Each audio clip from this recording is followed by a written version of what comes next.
तो चलनी पर ही दिया रखकर मुंह क्यों देखा जाता है मेरी माँ? सुपड़े पर दिया रख के मुंह क्यों नहीं? या अन्य किसी और चीज पर अब आप कहेंगे कि उसमें बीच से आर पार देखने की व्यवस्था होती है, तो व्यवस्था तो आर पार देखने की और भी साधन से हो सकती थी। चलनी से ही अपने पति का चेहरा क्यों देखा जाता है? और एक बात ध्यान से देखिएगा, चलनी का जो मुंह होता है वो पत्नी की तरफ होता है, क्योंकि इस तरफ दिया रखा जाता है। और चलनी की जो पीठ होती है वो पति की तरफ होती है, उससे ही वो पति का चेहरा देखती। क्यों ऐसा है?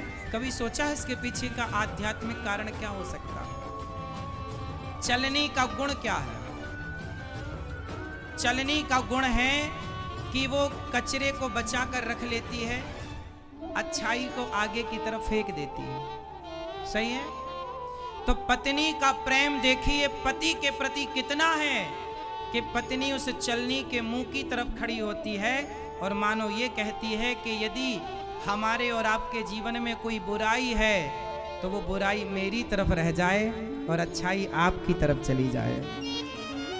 ये पत्नी का प्रेम है जो चलनी के इस कार्य से एक स्त्री अपने पति को ये कहना चाहती है कि मैं आपके जीवन की इस रिश्ते की हर बुराई मैं अपनी तरफ लेती हूँ और आपकी तरफ केवल खुशियाँ हों, अच्छाई हो। पत्नी जो होती है ना, वो पति की खुशी में ही अपने आप को खुश महसूस करती है। पति का दुख ही उसका दुख, पत्नी का अपना कोई सुख नहीं, कोई दुख नहीं।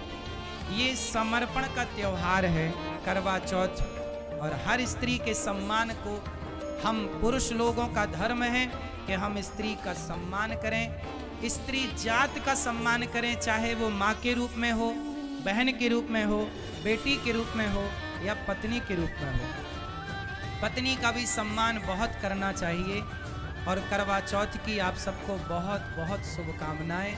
आप सबके जीवन में पति पत्नी के रिश्ते जब अच्छे होते हैं ना, जब पति पत्नी सुखमय जीवन व्यतीत करते हैं तो उनके जीवन में जब सुख होता है तभी मन भगवान में भी लगता है, सत्संग में भी लगता है, आने जाने में भी लगता। पति पत्नी में यदि झंझट बनी रहे तो मन कहीं नहीं लगता। इसलिए पति पत्नी का रिश्ता मधुर होना चाहिए। इसलिए पत्नी से प्रेम कैसे करना चाहिए?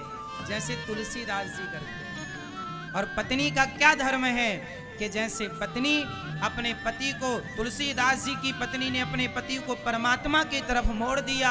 आपका पति यदि आपसे प्रेम करता है तो आप अपनी तरफ से उसे भगवान की तरफ मोड़ने का प्रयास करो। ये पत्नी का धर्म है। जो पति को पतन से बचाए वो पत्नी होती है। इसलिए पत्नी का धर्म है कि आप अपनी गृहस्थी में रहकर प्रेम पूर्वक, शास्त्र कहते हैं कि पतिव्रता नारी जिसके मांग में सिंदूर, हाथ में चूड़ी, गले में मंगलसूत्र, पतिव्रता नारी। आप किसी शुभ कार्य के लिए जा रहे हो और आपको पतिव्रता नारी का दर्शन हो जाए तो आपका कार्य सिद्ध होता है केवल नारी के दर्शन से। पतिव्रता नारी शुभ सूचक होती है। सुहागन स्त्री शुभ सूचक होती है। और हम तो भगवान से प्रार्थना करते हैं, आप सब ये गाती हो कि मैया जब तक जीऊं मैं सुहागन रहूं, मुझको इतना तो वरदान दे। ओ मैया जब तक जीऊं, ओ भगवान जब तक जीऊं मैं सुहागन रहूं, मुझको इतना तो वरदान दे। भगवान से यही प्रार्थना है कि आप जब तक जिए आप सदा सुहागन रहें। करवा चौथ के इस व्रत में भगवान आपको सदा सुहागन रखें और सदा आपके सुहाग की रक्षा करें। यही आप सबके लिए